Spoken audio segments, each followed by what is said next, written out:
Hello' বন্ধুসকল, এইবিলাক চাই আছে আমাৰ গিনি ফাউলৰ পোৱালি, যাক আমি চীনা মুৰ্গী বুলি চিনি পাওঁ।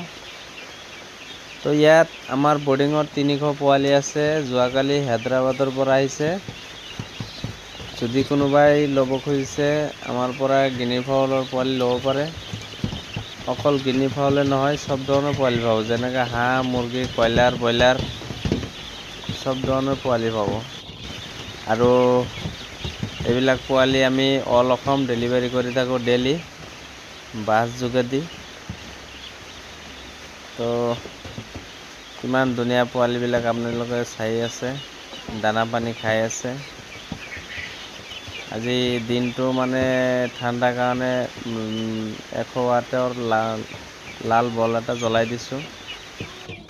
তো পোৱালিৰ বাবে আমাৰ লগত যোগাযোগ কৰিব পাৰে। ধন্যবাদ। আৰু মোৰ ইউটিউব চেনেলটো ছাবস্ক্ৰাইব কৰি